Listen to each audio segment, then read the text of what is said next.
Welcome to a special session of the Tata Seminar. Our class is officially called Technology, Design, and Entrepreneurship, Operating in Emerging Communities. My name is Chintan Vaishnav, and I co-teach this course with Dr. Rob Stoner, Dr. Rich Roth, who should be here somewhere, and Professor Charlie Fine. And there are going to be about 40 fellows, graduate fellows of our program in the audience soon. So on behalf of everybody, it's a great pleasure to welcome artist Olafur Eliasson and engineer Frederik Ottesen to the seminar. Thank you. Thank you.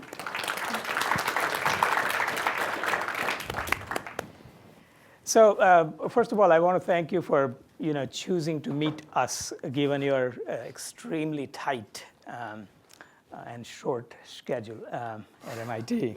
Let me begin by saying a little bit about the Tata Center for Technology and Design. We are focused on creating technology and systems-based solutions for meeting the human needs, particularly in resource-constrained environments. And we started in the fall of 2012, so we are very young, but we are not small. We are about 47 graduate students, about 30 faculty from 20 different departments of MITei. And we're trying to figure this out together. So the research of the Tata Center falls into about 7 areas. That's energy, health, water, agriculture, housing and infrastructure, environmental sustainability, and entrepreneurship. Oh, wow. So that's a lot. That's a lot, yeah. And what is particularly exciting about your visit to us is that we are imagining that your journey that you're taking as a part of this Little Sun project is making you contend with the challenges that we are confronting as a program. Particularly, we're focused on understanding how to identify needs of a resource-constrained community. How do you work on solutions of it? And then, most importantly, how do you disseminate it? So you can imagine that this crowd has a number of questions for you. And I propose that we run this session by giving you a chance first to say a little bit about your work and introduce yourself.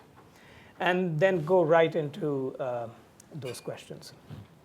So to get us started, let me maybe pose a question that will lead to your introduction. Could each of you tell us what you would want us to know about yourself as a person? How would you describe this thing called the Little Sun? I refrain to call it a product or a solution or an experience or what have you. And how do you see it reflecting who you are as a person? That's already one lecture right there. Go for it. No, I'm so excited to be here. Thank you so much. It's great. I can very quickly say, I don't know if I can say who I would want to be, but by all modesty, I think I work as an artist, and what I do is art. So that was that part. And then, I grew up in Denmark with Icelandic parents. I went to art school after finishing gymnasium, and I started art school in '89, 2 weeks before the wall came down in Berlin. My first improvised trip in my education was renting a car, driving to Berlin, which is approximately a 7-hour drive from Copenhagen. And I've been in Berlin since 20 years now. I went back, finished, studied a bit, but Berlin became very important for me. So being brought up in Denmark, having a close relationship with Iceland, where I came from, spending 20 years in Germany. If you sort of toss that together and sort of shake it a bit, you come up with my kind of psychographic mental map. So that was that part. And then I brought a few pictures of a few artworks, and that maybe allows me to say a little bit about how I arrived to the project Little Sun. So I'll do that in a second. And did you ask me to say? And how does Little Sun reflect who you are? Oh, how does Little Sun? Yeah, I hope that it does reflect. I hope that Little Sun reflects something of an evolution, something that is changing, ongoing, and growing. And in that sense, it's not about creating something static. It's about having confidence in something which is more dynamic. And this, of course, immediately puts you in a situation where you constantly have to think of how does the past, produce the futures, maybe, how does our memory somehow create our expectations. And for me, Little Sun very much is about combining what I know with what I would like to do. And as we all know, it's one of the great challenges that we have, and I certainly have, is that we sort of know so much, and this is now an institution of knowledge production to a great extent. But the challenge, as we also know, is how does one then link what we know to what we do? And that might sound very easy, but for me, Little Sun very much became a sort of pivotal point in my life where what I know actually channels into kind of doing that reflects the knowing. I of course would like to think of my artistic work or my work as an artist as a good example of knowing and doing, or thinking and acting, but Little Sun by all means has I think proven to me that or with regards to identification, as you asked, that is a very important part of it. Great. Were you going to show us some? Yeah, why don't you, maybe Frederik, you will introduce yourself, and I'll toss in a few pictures of a few old artworks, and then we can take it from there. Okay. We'll come back to this issue of knowing, doing. Thank you. Promise. Good. And I'm an engineer, and what I think is really important is natural curiosity. So just open your eyes to the world and what goes on. And I think one of the places where Olafur and I had a common interest was the doing and follow your passions. So right after I graduated, I felt a need to feel at home on this little globe.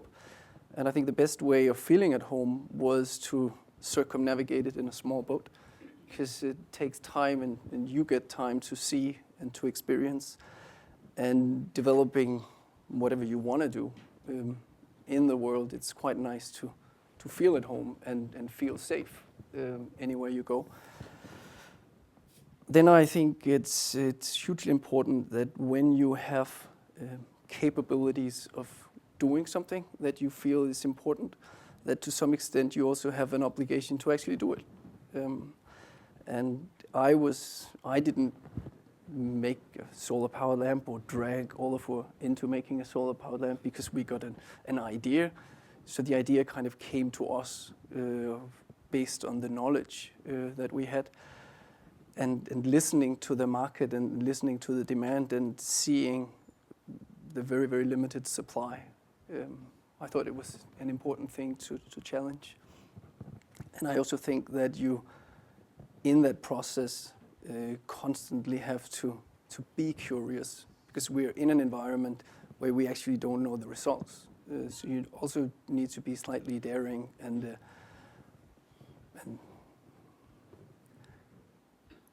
constantly question what you actually do.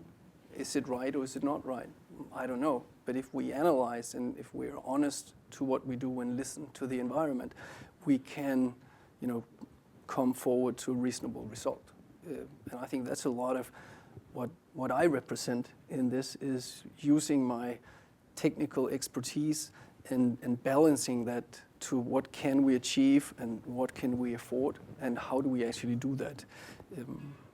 And so that was some of the things that I found hugely interesting with venturing into the Little Sun project. At first it was not my profession, it was a project. And we thought it was just a really interesting project. And it actually came out of another project that I was doing.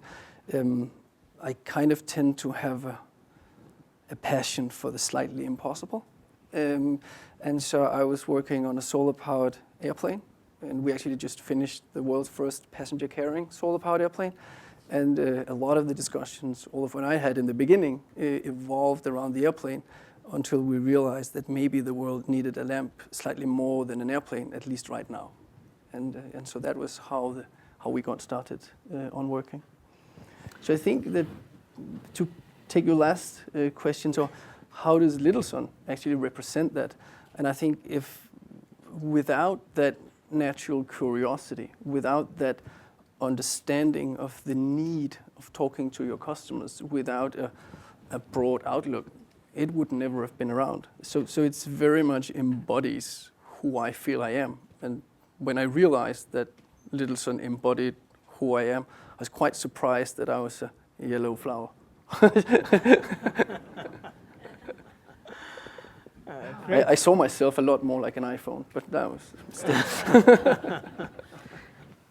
Working as an artist nowadays is, of course, a kind of training in multiple sort of areas, such as not only do you have to make a work of art, you also have to sort of facilitate or make sure that the interests that the work of art has in the world is not mismanaged by the museum. So you kind of, as an artist, also get involved with running museums, making sure that they don't write a press release that is counterproductive to what you thought the art was about.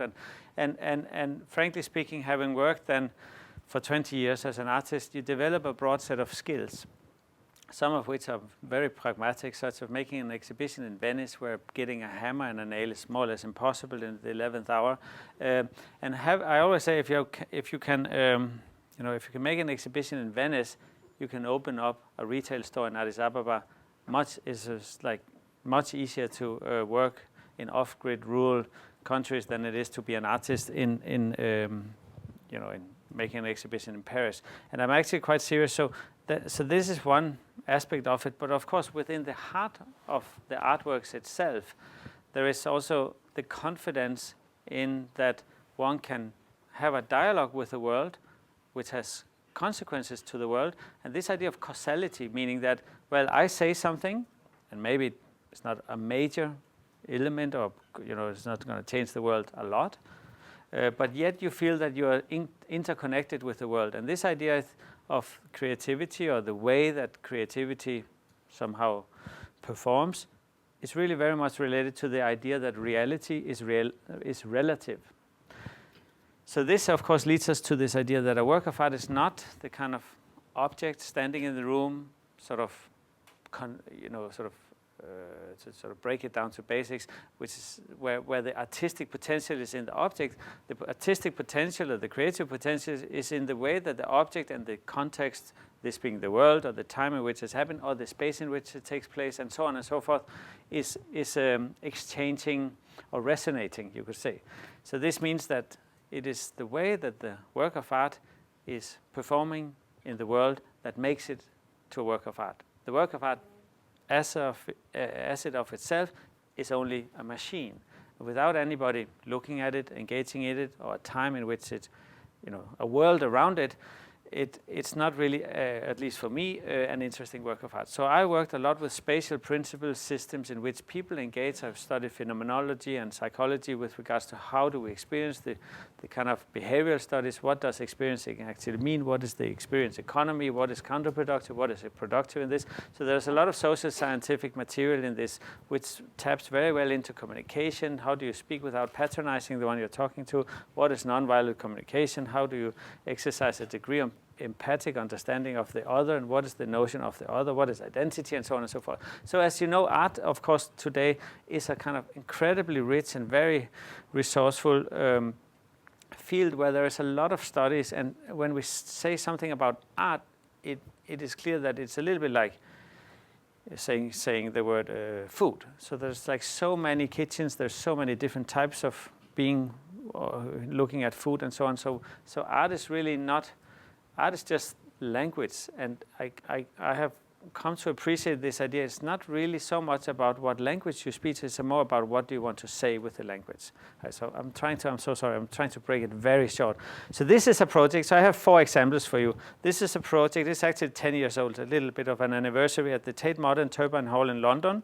So what it is, as you can see, it's sort of a sun-like, actually yellow piece of plastic backlit with a little bit of haze in the room, half a circle, the lower half of a circle, and then I put a very large mirror in the ceiling, which gives you the sort of impression that there is a full circle. But if you look closely, or if you just look actually casually, you can see, oh, the upper half is not really there. It's just a reflection of the lower half.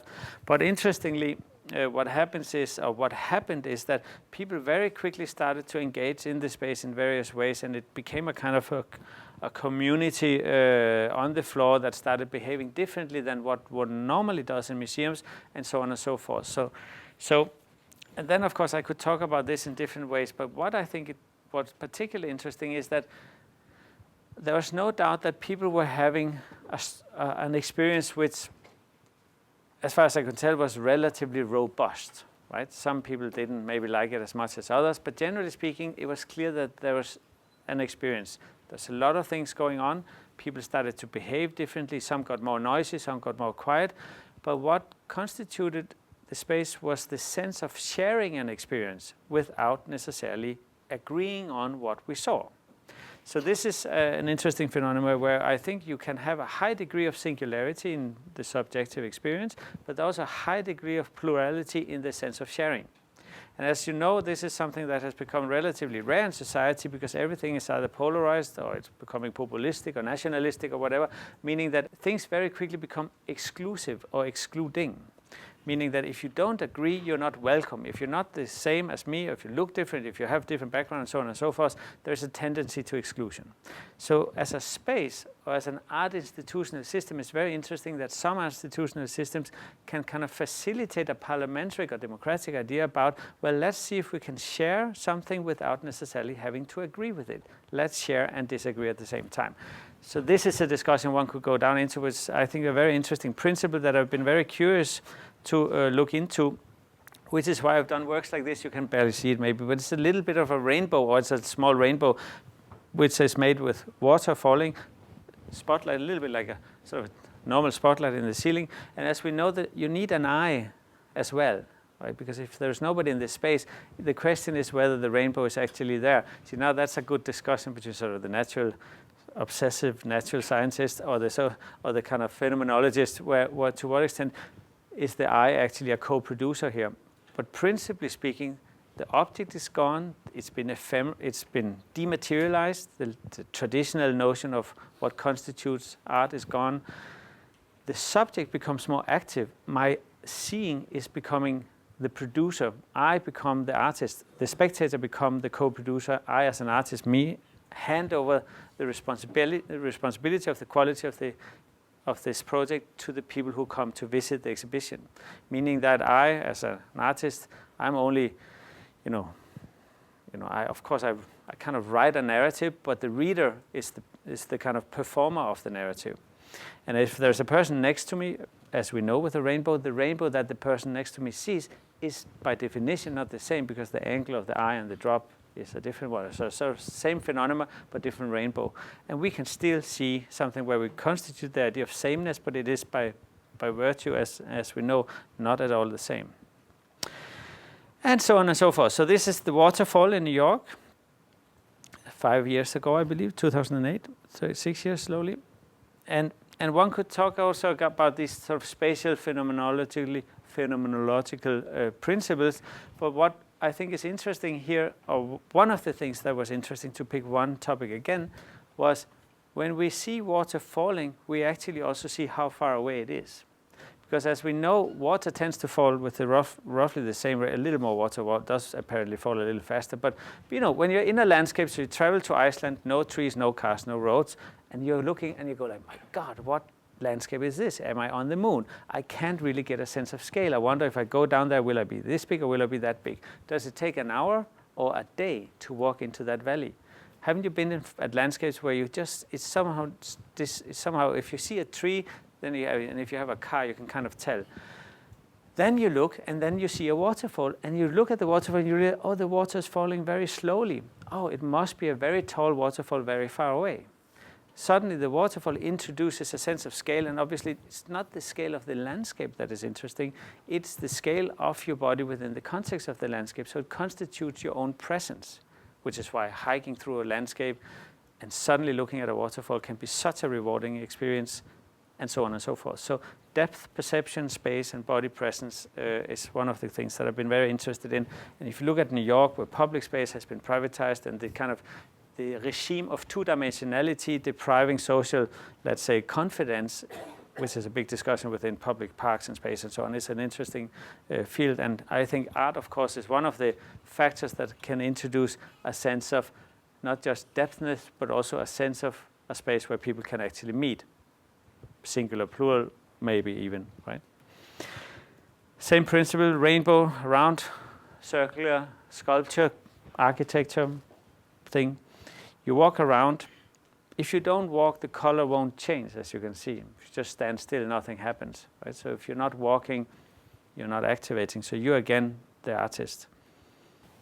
I have worked for many years with a number of scientists. I've always, like a vampire, sucked anything I could out of natural scientists, cosmologists, physicists, and so on. I've tried to take advantage of the methodological successes that they have brought to the table. I, as an artist, ain't really capable of much, but believing in that creativity plays a significant role in how the world is being shaped. All the rest of the stuff, I rely on incredible other talents. As I grow older, I have come also to appreciate and respect the role of, for instance, the engineer in Frederik's case, the fact that the kind of resonating effort is something that is very, very valuable. And when I talk about effort, I think I say it very specifically because it's not about the objective knowledge that we have. It's not the sum of everything we know. It is the effort that knowing something gives us, right? The effort to actually push something ahead. So I have come to understand through my art that sometimes it's not understanding a work of art, or it's not the artwork, but it is the effort to understand a work of art that makes me appreciate it. And this is why the effort of actually trying to bring an idea into doing is sometimes more valuable than the done idea, or the idea when it is done. I think this is a very interesting argument, because very often we have people who have great ideas. So my students at the university in Berlin, they say, oh, I have made an amazing work of art. Let me just explain it to you. It's an idea. It goes like this: isn't that a great work of art? And I say, no. It's an idea about a potentially interesting work of art. But why don't you try to put some effort into it and see if it actually translates into something interesting? Because once you start doing that, you will see two things happening. First of all, it changes. And secondly, the effort is not as easy as one should think. You know, the effort is actually really hard work, complex. You have to have engineers on board, and then they motivate you. But they also kind of make it very difficult, because they also bring in sort of data that is just not what you had expected, right? So I was thinking about, what's in common about art and engineering. And one of the things that interestingly occurred to me was that this whole idea of ideas to action, which is the title of this session, or mens et manus, which is the motto of MITei, mind and hands, it is where these two disciplines may come together. So here's my question. Mm-hmm. What to you comes in between an idea and action? And is this where art and engineering or disciplines come together? Is this where they actually differ so that something interesting can come from their interaction? Or how do you think about it? I think a lot about that. And I think one of the things that is in between having an idea and actually doing something, actually to a lesser extent has to do with the choice of material than it has to do with the degree of self-confidence. So surprisingly, the kind of trust you have in yourself with regards to stepping from the idea into giving it language is actually much more, it's quite adventurous to have an idea, then take a pen and then make a drawing. It's like an unbelievable rich moment when you start to give the idea shape. One can even go backwards a little bit. So where did the idea come from? And sometimes if you don't know exactly what to draw, it can, in my case, so it can sort of pays off. You go back, wow, this idea really came out of that feeling, right? Before it was language, because I can speak about my idea, it actually was a sort of non-verbal sort of state of something, right? And this was to some extent intuitive. I don't know, I could barely even think about it, but I had the feeling. And this is a lovely state. And I'm sorry to kind of get more and more vague here, but let's just wander down this path a little bit, right? So sometimes we also must appreciate we have a feeling which has not yet found a language yet. It's incredible, and we should nurture this. So where does this come from? Maybe it is a kind of a micro trauma, right? So 10 years ago, I was in a situation, something happened, and it kind of left an imprint, like a footprint in my, so depending on where and how we use our language, in my soul, I could say, if we have any. So this footprint. And then I realized 10 years later, I'm going there, oh, interesting. That just stayed with me, that footprint. And now I can add a word to it. I feel, I can feel like this. Let me just go back and visit that footprint. What was the circumstances?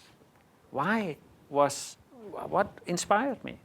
Why was I, a micro trauma can be, both good and bad, and so it's very complex. So there's something there, and we can exercise this a little bit, as I think one should not hesitate to do, to see where do I get my inspiration from. We have to seek the kind of the places where inspiration is brought to us, whether it's then pre-verbal or not.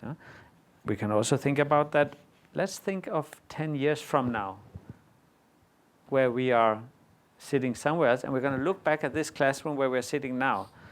What do we think is needed in order to make this moment of such a quality that a footprint is taken with us into 10 years from now? And so from now, I can sort of send a greeting into the future, say hi to myself, and say, oh, this is now, we have to say something, and this means that, we have to take the moment serious. We have to treasure this incredibly important moment, because maybe we right now are about to do something significant. So I'm just saying the idea from thinking to doing is like, especially at its beginning, incredibly complex and wonderful. So from there, then, of course, very quickly, it also has to do with a certain talent with regards to rationalizing the steps. Should it be a tabletop experimental process? Should it be a spatial? Should it be a big laboratory at MIT? Do I need 100 people team? Do I just need one person? So the kind of, all these sort of methodological questions start. And I think this, of course, depends and has a lot to do with what idea. But one thing that I think is very important is that you are, and then I think you should talk about it, Frederik, a little bit also. I think once you are on the way from the idea, and in my case, a work of art, but could really be anything. So you're but you're only halfway there, and you go, oh my God, this is never, ever going to be a work of art. And then you're kind of stuck. And there's a certain point where also talking to a natural scientist just won't help you, because it's your choice, right? So you can't ask somebody else to solve it for you. So this is, I think, an interesting moment also in the process, because the solution is not in the solution is not looking at the problem, but it is looking at the world in which the problem is located. So sometimes, the making sense of a problem lays in seeing the problem in the context of the world, which brings you from asking how to asking why. So generally speaking, we go from thinking to doing, asking how, it's going to be red, it's going to be of wood, I'm going to make it so tall, and so there's all these hows. And then at some point you just run short of, it's just like you've driven yourself into the desert. Then you start wondering, well, why? And then you have a new momentum. Oh, now I know why. Oh, of course, then, well, maybe I shouldn't have made it red in the first place. It should be yellow. So these are, in a very abstract sense, I think the kind of, and as you can tell, the kind of methodology where the trust plays a major role. Do I have confidence in making a choice? And do I have confidence in even doing it, looking at the world? And see how the world feeds you to make the choice, and how the choice also impacts the world. I call that touching. You touch the world, you hold hands with the sun, or you are being touched by the world. You are interconnected. Frederik, you were going to add something. Yeah, I think Olafur mentioned that in his practice as an artist, he were using engineers and physicists and mathematicians. And as I'm not an artist, I'm an engineer. I could also say that as an engineer, I think it could be really beneficial to use an artist. And and that's kind of what I came about, because I started this solar-powered lamp idea. And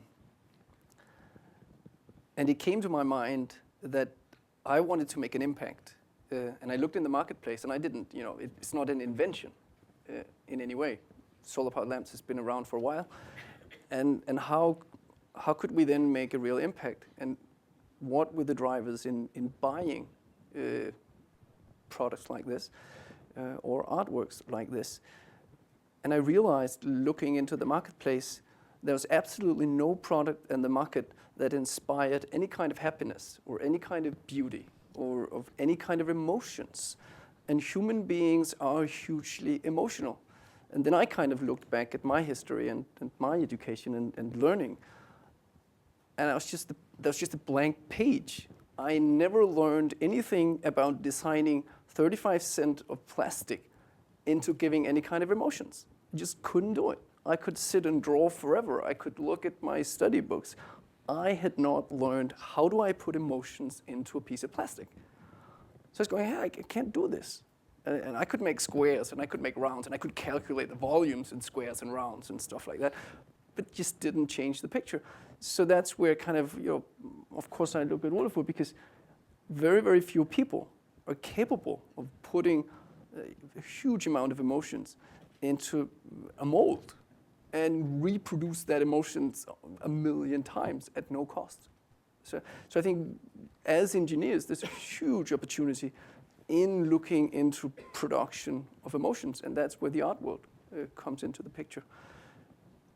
Great. So that's a little bit underlines the collaboration of how Absolutely. we work and the necessity. When you were talking about your other art projects, you talked a lot about the idea of trying to make part of the art the experience of the people that observe the art.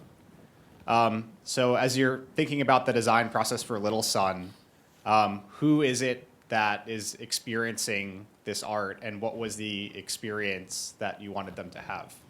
We started working with the Little Sun, and we were spending some time in Ethiopia testing it. And so, for instance, we went to see a German version of what is called US8, kind of engineers working locally and really talented people and so on. It's called GTZ in Germany. And we were sitting there, and they said, just make sure it just bloody works. Who cares about the site? This is Africa. It's just like, so it's a typically sort of kind of neo-colonial attitude, condescending and so on. And we kind of couldn't see it even. We were like, kind of. This is a few years ago now. And then Frederik went out, drove to south of Ethiopia, and then he came back in the evening or the next day, and he said, it's so funny. And we had something which looked a little bit like an ice hockey puck. It was like really sort of practical. You could toss it around, nothing happens. So it's totally unemotional. And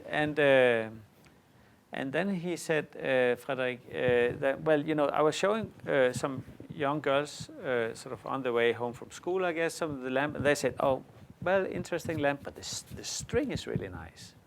And then Frederik took out his iPhone and he wrote that down, and then he said, oh, the iPhone is really amazing.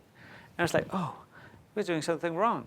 And obviously, it dawned actually very quickly, my God, it's so typical to think that functionality alone will do. So typically engineers to think that they can somehow tell or speak on behalf of other people, no offense, but you know what I mean? So the kind of first learning curve with regards to the design was, as Frederik actually pointed out, well, of course the success lays in the ability to touch each other or to be touched.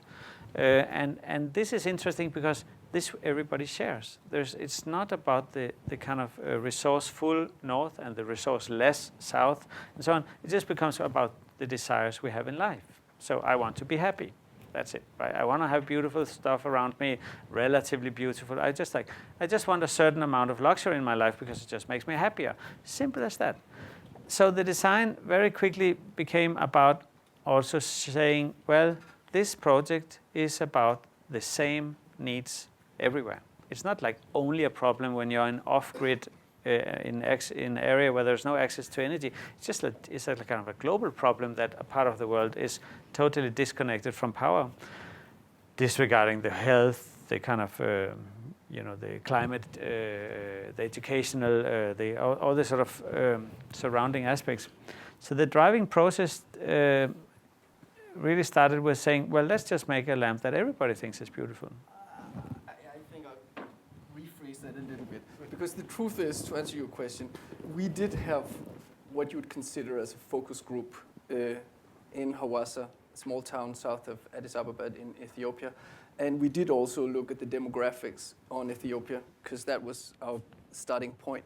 And looking at that, you realize that the population is on average below 16.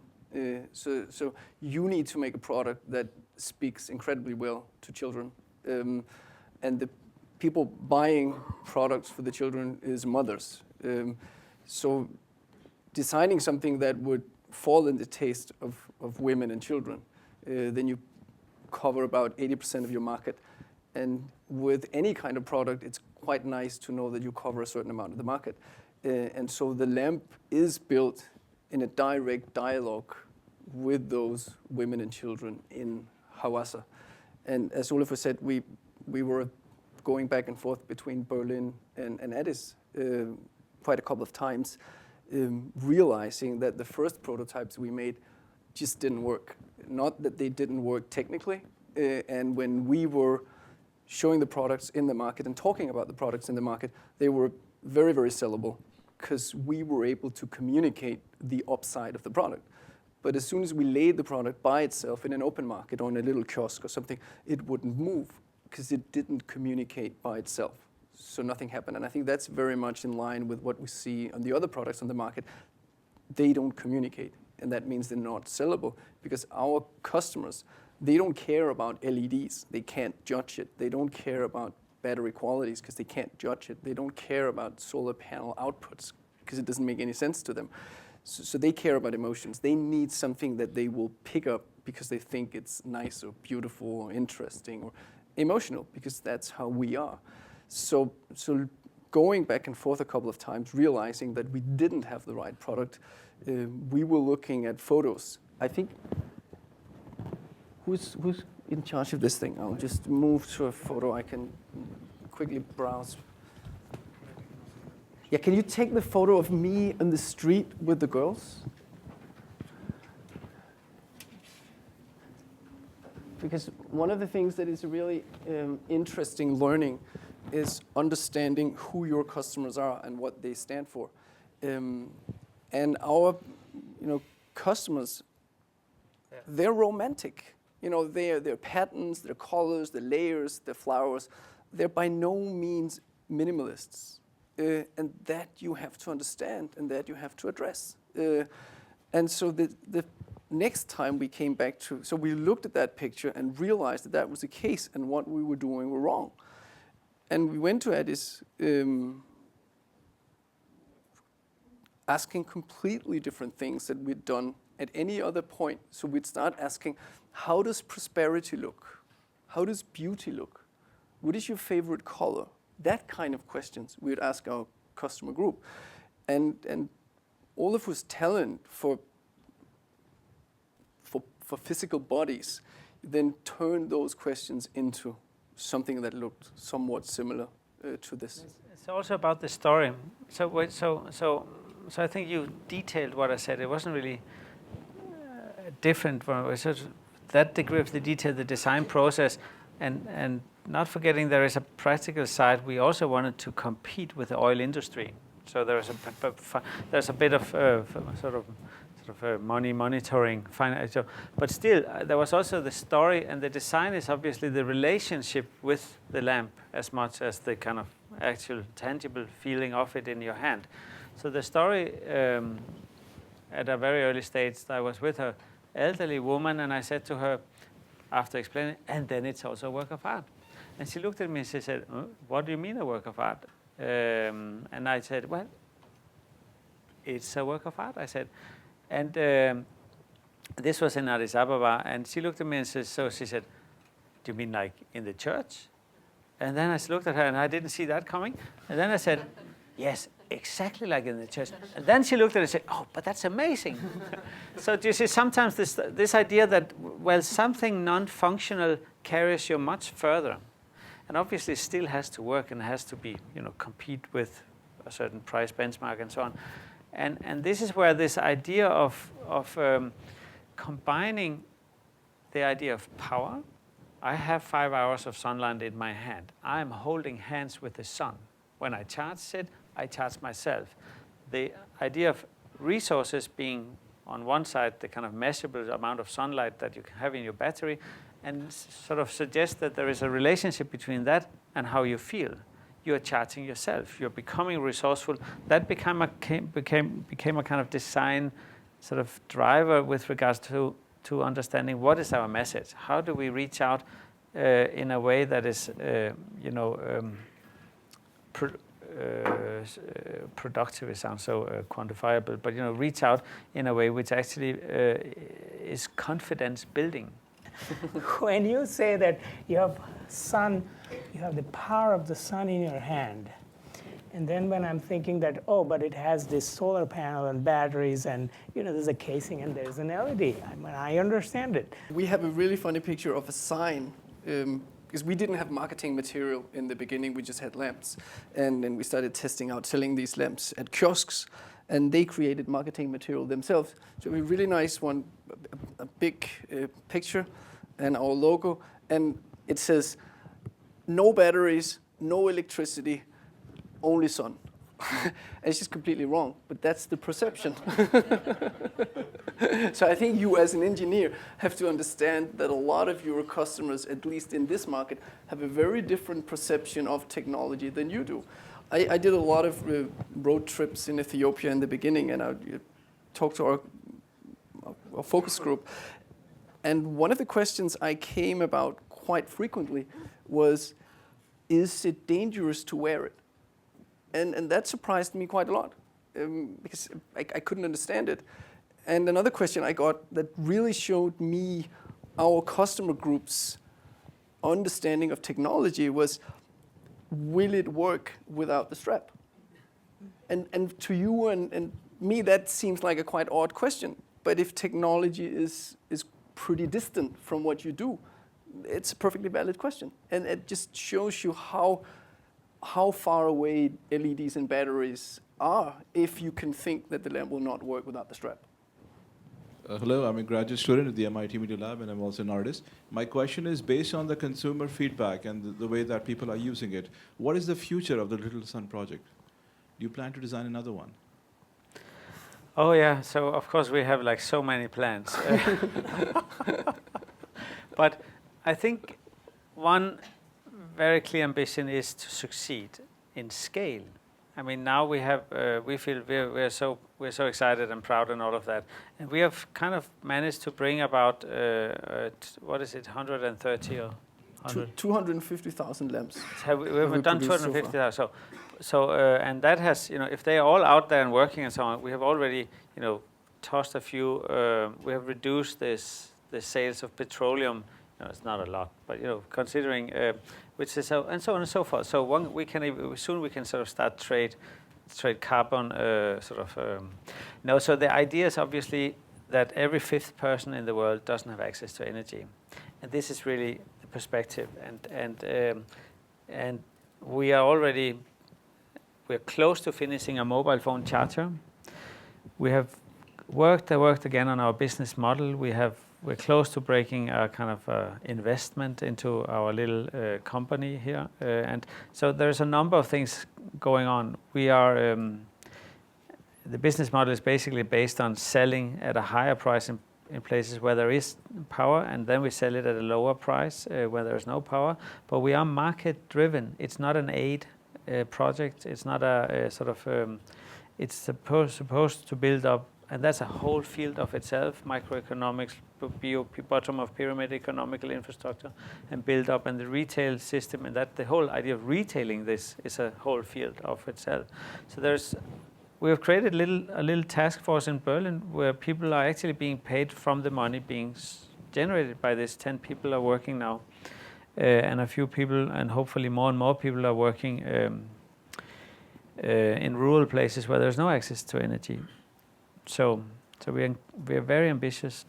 Hi, my name is Alana, and I'm a first-year graduate student here at MIT Sloan. And you sold this product across different geographies, and so I'd like to know a little bit more about how you've adapted your messaging or your marketing strategy or your dissemination to adapt to different geographies and cultures. I think that's a tough one. I don't think we're that far yet. So the truth is that we actually haven't picked our markets very strategically. The markets kind of picked us. When we started out, we knew that in order to succeed, we needed to focus and then learn from that experience and spread that.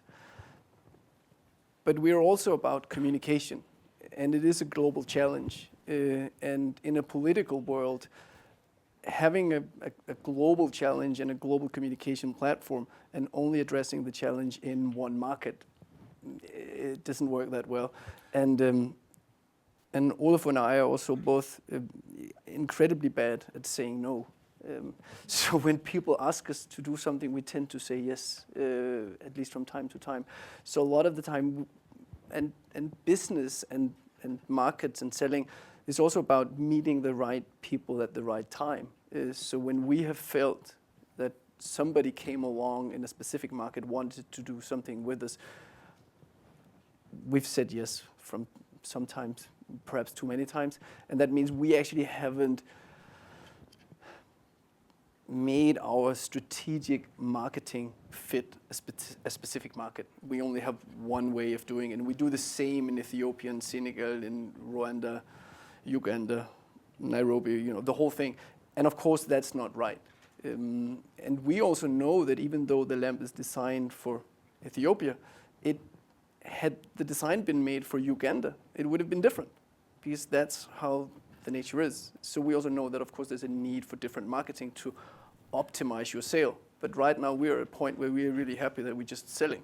So getting to the optimization of selling, we haven't done. And I also think in that whole marketing question, there's a really interesting observation. Do you really need to market, and why do you do marketing? You normally tend to do marketing, at least here in the US, if you want to sell products that people don't want. So you need to tell them to want the products. We don't need to do that, because our customers, they want the product. So the biggest challenge, and that has nothing to do with Littelson, the biggest challenge in solar devices in Africa is delivery. It's not designing, it's not producing, it's not selling, it's delivery. So the supply chain is actually the biggest challenge for all of us. And we meet once a year at conferences and exchange knowledge, and it's the same across the board. Everybody agrees that that is actually the real challenge. D-Light is the biggest player on the solar appliance market. And And you tend to think, they do radio marketing. They're some of the only ones that right now have a budget to do radio marketing. And it's fantastic for everybody because the customers, they see a solar-powered lamp, and to them that's a D-Light. Because D-Light is so strong in the marketing, so they created the Walkman. And when people bought a Walkman in the 80s, they didn't care if it came from Sony or somebody else, it was still a Walkman. And so a D-Light is just a solar-powered lamp, so it benefits everybody. I think you did answer my question. Thank you. No, maybe I wanted to add something with regards to the whole communication. Also has to do with the awareness and what footprint do we then leave in people, and the awareness building really is both on how does a child who grows up with this reading every night in bed, how does that child make a decision with regards to energy when that child is grown up and has to build a house and make a choice for energy? So there's that story. There's also the general policy making and the need to address systems and solutions and so on. And one of the challenges, I think, is, again, as we spoke about, thinking and doing. And so I worked on a few occasions with Little Sun and our team and Frederik on how to communicate the lamp in other ways than the traditional marketing. And obviously, on a large scale, it doesn't work. This is a picture of a project that we are doing occasionally on and I think we're now doing it on the, what is it called, Coachella here in America, the music festival? Coachella, exactly, yeah. So anyway, so Coachella, they love us, and we love them, and so it's a happy marriage. And so they ask, why don't you come and do some Little Sun stuff? So this is in a way, and we could do it also. We are trying to build a music fest, a sort of block party in Addis Ababa, and so the same.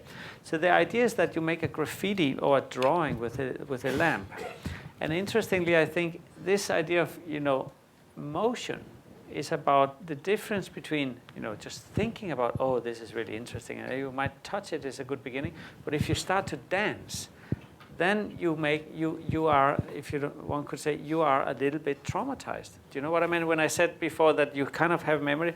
Because then you go home and you go, oh yeah, that was that lamp. Now I know, now I know how it feels. So you store the story through motion.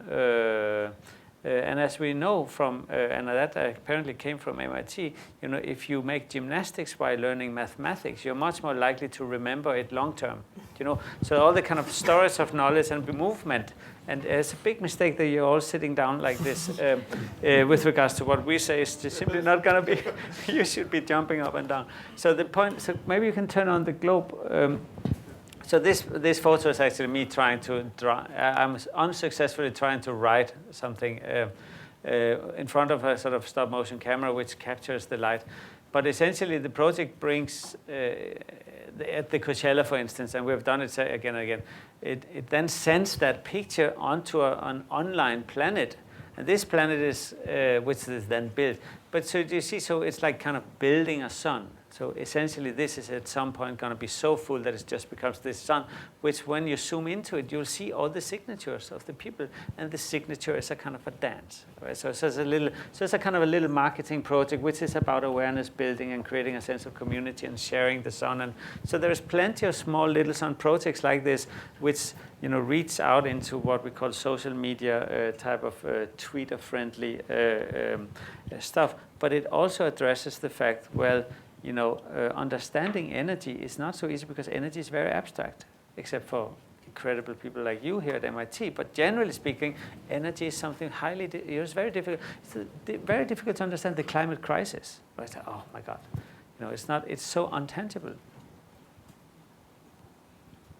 Hi, my name is Varda. I'm a PhD student doing power electronics. My question is more towards the merging of the two markets. So you're developing this product for the developing world, people without access to electricity, and a lot of the marketing and the buzz that you're creating is in the developed world with the social media platforms and the exhibitions. So in your product, how important is that, and is that how all most of the money and the buzz is being generated, and just leading on to that, and how important do you think, in general, kind of trying to merge these two markets is, rather than thinking of this as the thinking them the developing world as the consumers and getting money from the developed world, so that. And I think one of the good things with especially social media is social media, they don't have a Facebook for Africa and a Facebook for the United States. They only have a Facebook. So when you use social media, it works equally well on all our markets. And I think if we had tons of money and wanted to market the Little Sun really heavily in Nigeria, the most effective thing would probably be a huge big poster on Fifth Avenue in New York. And so most people don't realize that the globe is unbelievably small, and that we all see the same, and that we all aspire for the same. So when we do a big thing in Milan, that's hugely important in Zimbabwe. And we know that. So we have people in small stores in Zimbabwe saying that it's so fantastic that we do stuff in Milan. So I can add to that, but as a good example. So Reina Center is a shopping mall in Milan in front of the Duomo, the most expensive shopping mall for the kind of, so they gave us the Christmas windows, Little Sun project, that project, stuff like that. So very interesting. We were doing a pilot kiosk in Addis Ababa, Asafe. Maybe we can put Asafe on there. It's the one with the spray. So Asafe, we said, Christmas, then Milan. And then, we'll do a Christmas party, a Little Sun Christmas party. Then Asaf said, amazing. Milan is amazing. I love Milan. I'm selling something. Milan is selling something. Same. We're in the same boat. It's great. I'm going to go. That's Asaf, yeah. So Asaf says, I'm going to go to Milano for the Christmas party. But the truth is he's not, because he's selling cigarettes out of the packs and chewing gums one piece at a time. But he was like so into the party, totally loved it, easy going, easy peasy. Then we are in Milano at the Christmas party doing a little bit of sort of preparation and somehow communication prep with the team, the sales team, and so on and so forth. And then, of course, everybody goes, Asafe, kind of, the guy, we're going to help Asafe. We will party for Asafe. So the idea that they were partying with Asafe was really not present. So the distance from Addis Ababa to Milan is much shorter than from Milan to Addis Ababa. So the mindset, is very interesting. The mindset is, with regards to the margin, there's a huge difference in the conception, the kind of interpretation of the African market from the kind of northern, and normally I would always say we are sort of 5 years behind what is actually going on. And of course it's a little more complex. And of course it is, we have trained to stop saying underdeveloped, developing, developed. We've just trained to stop saying it because it's so counterproductive when you are in Addis Ababa and say, you're sort of underdeveloped kiosk. Asaf goes, what do you mean it's underdeveloped? It's not underdeveloped, it's a very good kiosk. So, and it's been a learning curve. And I think the truth is, we should also not be afraid of saying, well, sometimes it is bloody underdeveloped.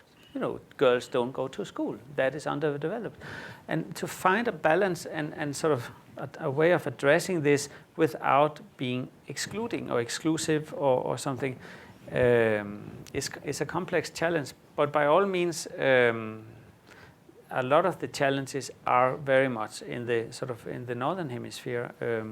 And to a much lesser extent in the southern hemisphere. I think now, I just remember a funny story with regards to marketing and technology.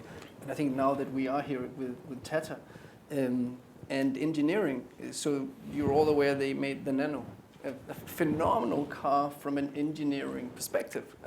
They made an achievement that no car company had made so far. And they marketed the cheapest car in the world, which is an astonishing achievement. But who wants that? Do you think it became a success? No, it did not. Nobody wants to have the cheapest car in the world. So now they're repositioning it with huge costs. So if you make something, and this right now is the cheapest solar lamp on the market. So going back to D-Light, their cheapest version is called S1, and that retails in Uganda between $12 and $14. and we retail in Uganda between 10 and 12. So we're just slightly below. We are the cheapest lamp on the market. And we also think we're the most beautiful. But do we ever tell anybody that we are the cheapest lamp on the market? Of course not. We tell them that we are the most beautiful lamp on the market because we think that's what our customers want. So that's, again, how do you communicate? And that communication translates very well globally. I was in a class a little while ago, and it's D-Lab. I don't know if you've heard of it. They do a lot of products in countries like Africa and South America and so forth. And one of the things I had asked them about was the fact that there's 1,000,007 different kinds of solar lamps, and why, despite that, there still seems to be this problem. And one of the things they brought up was the little sun, and they said that it's, in their experience traveling, it was seen more as a toy than an actual appliance. Now, I don't know if that's actually a good thing or a bad thing, because kids are still using it. But what are your thoughts on that? I think that's a plus. So if you know that your consumer group is below 16 and perceiving it as a toy, then you hit your market.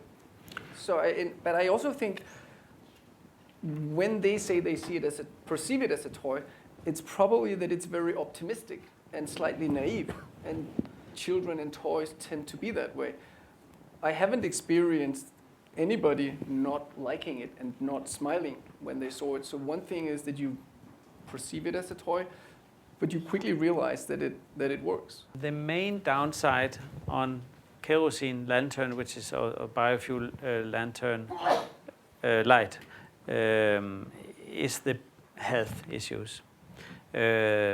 Especially for the ones who sits right next to the kerosene lantern, a single wick kerosene lantern. And if you sit within a meter distance, it's the equivalent in 2 hours to smoking 40 cigarettes.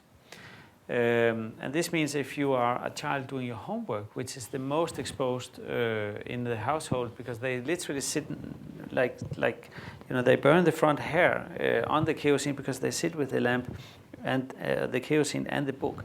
So this means that, the kind of major instant impact is a health impact.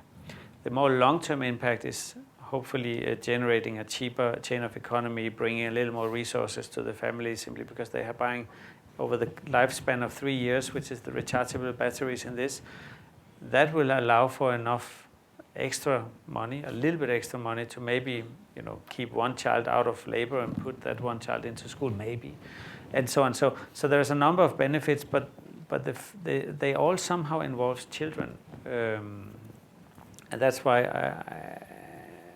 and typically the people in the household, as far as we have come to understand, who spend money on this type of material is also the mother.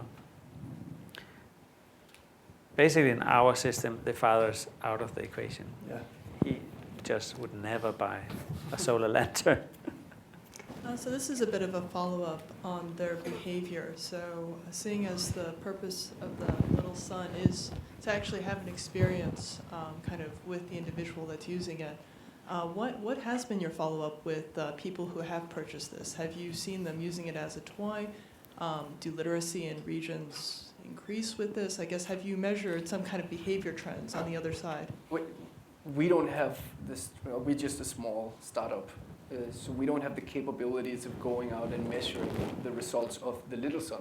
But we rely on the World Bank and Lighting Africa's studies on what happens in environments where you introduce solar-powered light. And those studies always show that you actually have an increase in studying hours and also an increase then in education and learning on that one. But it's not a little sun thing, it's a solar-powered lamp thing. And we also, I think we learned a little bit, I'm getting louder and louder. Or is that just me? Hey. So what is important, but what we also see is actually, it's hard to, we should be a little bit careful to predict too much, because we were with you were with I believe, a elderly gentleman who was gonna go out every morning, 4 o'clock in the morning, to milk the cow. And you said, as I understand to him, oh, well, why don't you use the lils? And then he said, but I've been 4 o'clock in the morning, it's dark. He said, no, I've been doing that in darkness for 40 years. It was just sort of, I kind of know how that goes. But you know what? Now I've become a little older, and what I'm afraid of now is actually you know, when I go to the toilet by night, which he didn't want to talk about really, I'm afraid of falling. And if I break a hip, my family falls apart. So I needed, you know, so so it was unpredictable, the kind of use. And of course, we have seen some people who just sort of use it to kind of party or just sort of have fun and sort of so because we are so, oh, you have to educate the children, but then the children is just kind of playing around with it as a toy, kind of like not doing their homework, damn it. But so some of it also has to do with that it's just, there's a certain limit to how to define the success.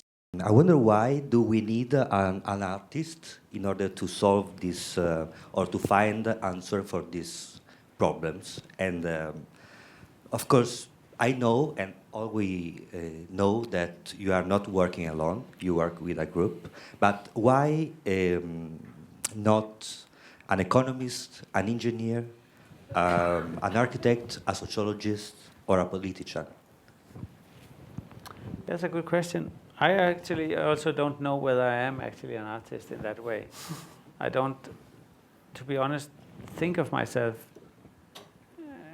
as an artist in order to do something. I do think of me as a part of a civic system, and being a contributor or a participant or a co-producer of a civic system, I see that I bring in my skill set. But I actually don't think you need an artist at all, to be honest. And as we know, there is plenty of success stories in the world, sadly, where there's no artist involved. So I don't think one can say by definition. I do think, though, that art, I could not end it there, right? So I do think that art, frankly speaking, it is, you know, especially today as successes is being defined by quantifiable measures, increasingly being defined by quantifiable measures. The definition of success is becoming narrower and narrower. If it's not sellable, measurable, you know, if you don't become rich, it's probably not a success. And sadly, a lot of soft skilled successes, unpredictable or sort of soft successes, are kind of falling off the cliff in the, you know, in the steep, competitive, market-driven, arrogant, populistic, the sort of world we live in, right? The lack of interdependence, the lack of sort of altruistic effort, and all of that is simply, you know, kind of. You don't have a politician who comes around and say, well, you know, as long as the art museum shows good art, I'm happy. You know, they would always say, well, if it doesn't have 200,000 people a year, maybe probably not. Then it's not a good art museum. Of course, we all know that art has nothing to do with, you know, the amount of people, but the politician just won't get elected. So this means, by all means, that, and this is not artist, but there is a lot of, you know, things that where I would argue we need to start to treasure what creativity is capable of. And artists are certainly not the only ones who are creative. I would argue all art, but this is sort of banal, I mean. But just generally speaking, we should really just be very careful. And this is why I would, you know, suggest, if now we're sort of in an engineering, under your great guidance, in an engineering environment, I really encourage and suggest that you would reach out and ask artists or not, but really ask creative people, and that might slow you down, it might take you on a detour, it might actually propose a problem that you think is not important, but generally speaking, I really think it's worth it. You're almost suggesting that when we run our conference on our work, we invite a very diverse audience, including artists. Just listen to what they have to say. Yes, I mean, as much as I can celebrate artists, there's no doubt that artists are elitist, arrogant, everything that I've been talking about in society, that happens in art too, right? The museums are sort of single-minded, snobbish, like super wide. So there's so much problems in art, and the solution is obviously a coming together from very, you know, from all sides. And I can tell you that engineers are not that way. Certainly not in this institution. Let's go to the next question. It comes from Professor Shah. Some people in this audience have come here from all the way from Mumbai. Yeah, I have two questions. One is a small question, and the next question is a little larger question. The small question is, what is the battery life in this? 2.5 years. 2.5 years is the short reply. And the product life is about 10 years? That would be quite fair to say, yes. Right. Okay. So now the larger question is as follows. Having visited and surveyed the areas in Africa and developing countries, I'm glad you didn't call it underdeveloped country, developing country. So if you see the Millennium Development Goals, what one sees that any product that sort of helps directly in poverty reduction makes a larger impact. So your company, like Little Sun, if it makes success, and I'm sure it will, all the best for your product. But what would be, based on your survey and visits to the African countries and other developing countries, what could be a product that would sort of help in the sort of, livelihood opportunities so that poverty is reduced and some of the Millennium Development Goals are achieved? Did you get my question? You said what product will achieve Which product would sort of... But I certainly do think that Little Sun participate in exactly that. We see in the environments that when you buy a Little Sun, you're not spending money, you're saving money. Because you free up approximately 90% of your current expenditure on kerosene or oil or paraffin, candles, whatever you do. So there's a cost saving that you could spend for something else. You also see people making a profit selling the lamp. So as soon as the lamp reaches our market, there's a normal profit margin in it for everybody that moves it towards the customer. They make a profit. So that's profit generated in that region. You have a better education, learning, as I said before, that generates in term. It'll probably take 10, 15 years, more profit and more self-esteem and understanding. So there's a whole array of things that happens when you introduce a small product like this, of course. And that is, again, the same with all similar products. We see a world of interconnectivity. We see everybody in the world with a cell phone.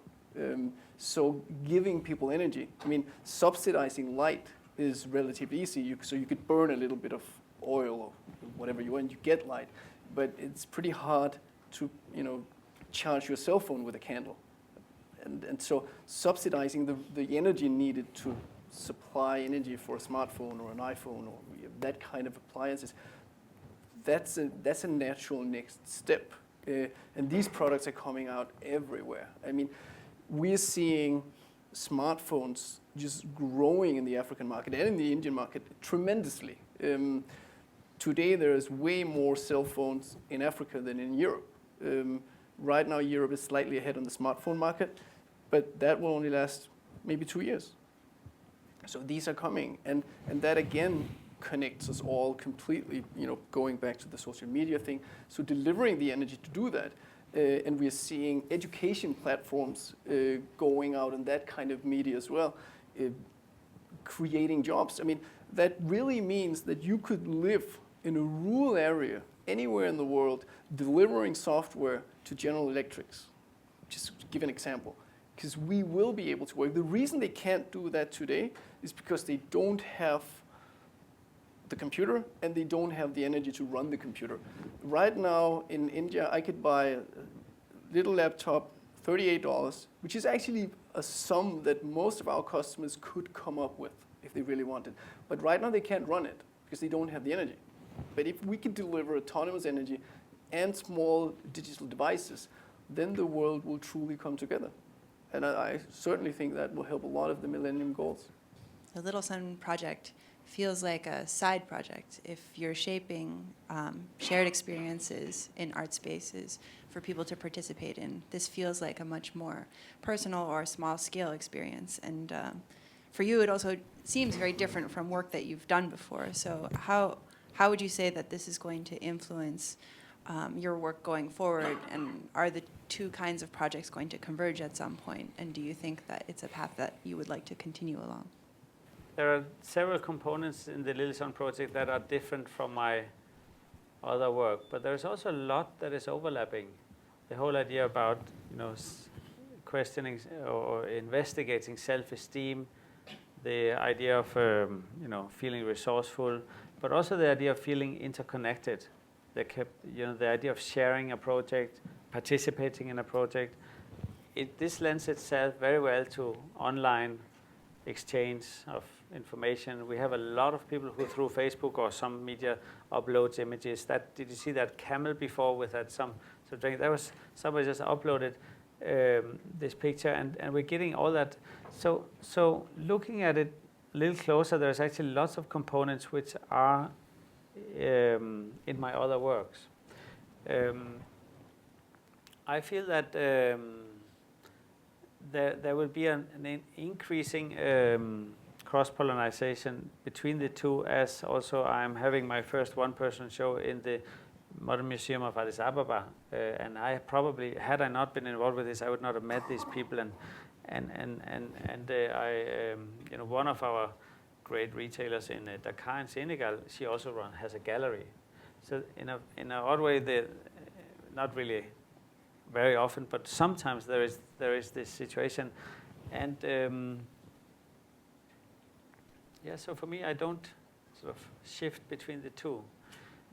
What is interesting, and maybe also something that I'm just trying to understand and learn, is that I suddenly have more contact with politicians, the type of decisions makers who are sort of in the policy world, NGOs, the UN, the kind of groups who are working with awareness on energy-related, health-related, and it's very interesting. I went to this year I went to Davos, where we met Nadia, and so in a very interesting way, I could always look at people and I could say, so they asked me, what are you doing? So very Davosian kind of question.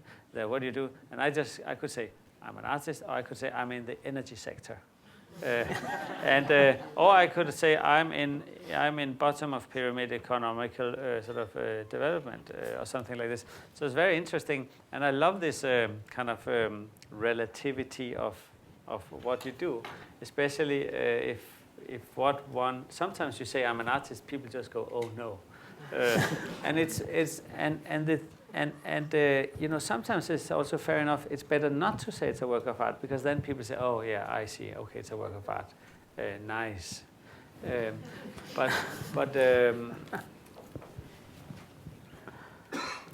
I'm learning a lot more than I used to when only working in the more conventional museums. That's for sure. All right. So I think on that important note, we're at 6:30, and I know you have to be at Media Labs by 7, and I want people to meet you in person as well. So we'll bring this session to a close. And I will note that one thing that's really important for all of us who are working at the Tata Center for creating solutions for resource-constrained markets is to remember that this is all in some ways about happiness. If we did it right, if we met the human needs, I think a behavior that we are engineering for is indeed happiness. And I hope we remember that going out of this session. So thank you so much for your generously spending so much time with us. No, thank you. Please come back, and we would love to show you what we've come up with and get your thoughts on it. Great. Thank you.